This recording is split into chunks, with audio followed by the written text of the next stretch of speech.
Sometime later, God tested Abraham. He said to him, "Abraham." "Here I am," he replied. Then God said, "Take your son, your only son, whom you love, Isaac, and go to the region of Moriah.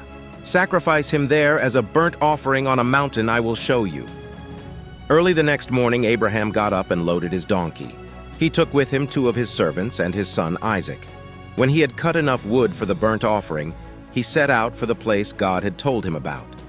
On the 3rd day, Abraham looked up and saw the place in the distance. He said to his servants, "Stay here with the donkey, while I and the boy go over there.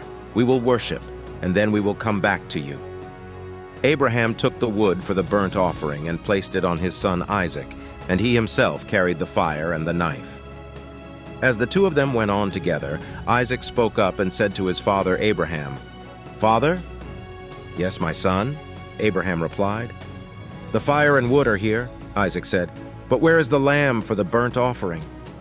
Abraham answered, "God himself will provide the lamb for the burnt offering, my son." And the 2 of them went on together.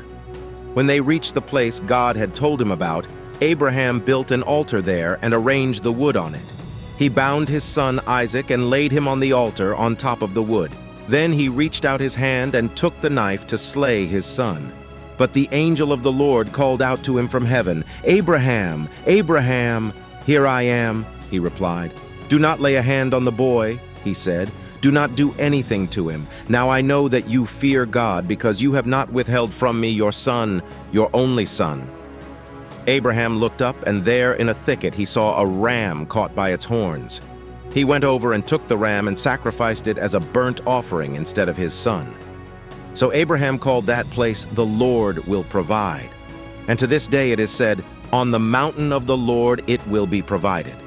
The angel of the Lord called to Abraham from heaven a 2nd time and said, "I swear by myself, declares the Lord, that because you have done this and have not withheld your son, your only son, I will surely bless you and make your descendants as numerous as the stars in the sky and as the sand on the seashore.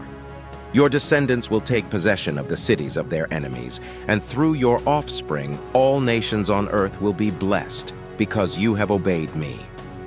Then Abraham returned to his servants, and they set off together for Beersheba. And Abraham stayed in Beersheba. Sometime later, Abraham was told, "Milcah is also a mother.